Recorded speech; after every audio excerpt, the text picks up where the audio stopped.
Ton salaire tombe le 1er et le 20, il ne te reste plus rien. Mais où est-il passé? Tu bosses 35 heures, parfois plus, mais à la fin, tu as toujours cette impression bizarre. Ton argent s'évapore. Tu crois que ton salaire, c'est ton argent? Mauvaise nouvelle, il ne t'appartient jamais vraiment. Avant même que tu puisses l'utiliser, il a déjà changé de main. L'État prend sa part, la banque prélève ton crédit, ton loyer, tes assurances, tes abonnements passent en automatique sans même demander ton avis. Et résultat, le virement que tu vois tomber sur ton compte, c'est pas un coffre-fort, c'est un seau percé. Tu le remplis chaque mois et chaque mois, il se vide tout seul. Et tu crois que la solution, c'est de le remplir plus vite, alors qu'en vrai, le problème, c'est les trous. Et on va apprendre à combler ces trous simplement. Mais d'abord, il faut comprendre un truc. Ton argent ne disparaît pas. Ce sont des milliers de petites mains invisibles qui le prennent à ta place. L'inflation, c'est quand les prix augmentent partout en même temps. Les courses, l'essence, les restos, l'électricité. Pourquoi ? Parce que tout coûte plus cher à produire. Les matières premières montent, l'énergie augmente, les salaires doivent suivre et les entreprises répercutent ça sur toi, le client. Résultat, tes 20 € restent 20 €, mais il n'a plus le même pouvoir d'achat. Avant, il te payait un caddie entier. Aujourd'hui, tu as juste un panier. Et demain, peut-être seulement 3 articles. Donc non, ton argent ne disparaît pas. C'est juste que sa valeur fond doucement, comme un glaçon au soleil. Les charges fixes, loyer, électricité, assurance, ça tombe tous les mois. T'as pas le choix. Les abonnements, Spotify, Netflix, Prime, iCloud, Disney+, la salle de sport que t'as pas vue depuis mars. Pris un par un, ça a l'air de rien. Mais additionné, c'est un deuxième loyer qui part en silence. Les habitudes, le café du matin, Uber Eats du soir, le petit achat, ça va, c'est rien.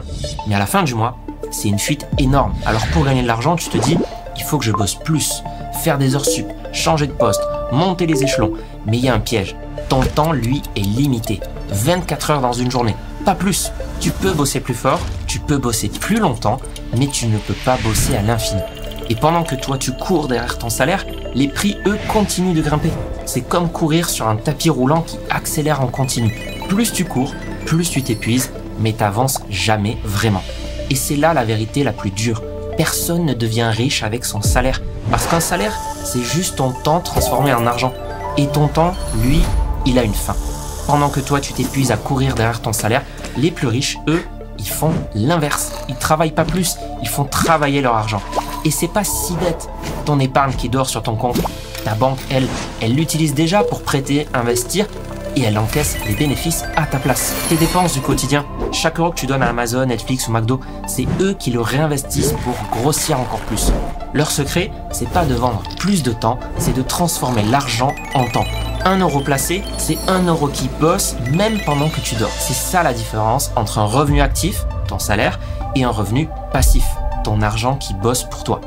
Et c'est ce basculement-là qui sépare ceux qui s'enrichissent de ceux qui courent toujours derrière leur paye.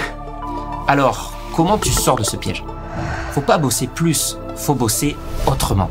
D'abord, tu regardes ton seau percé. Tu fais l'inventaire de tout ce qui fuit. Abonnement fantôme, petites dépenses inutiles, charges que tu n'as jamais renégociées. Ensuite, tu bloques une part de ton salaire, même petite, pas pour épargner, mais pour investir. 50 €, 100 €, peu importe. L'idée, c'est pas le montant, c'est l'habitude.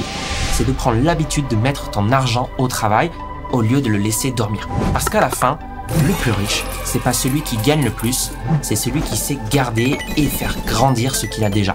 Et si tu veux commencer à faire travailler ton argent pour toi, j'ai créé une formation offerte pour t'apprendre à investir intelligemment. Le lien est dans la description.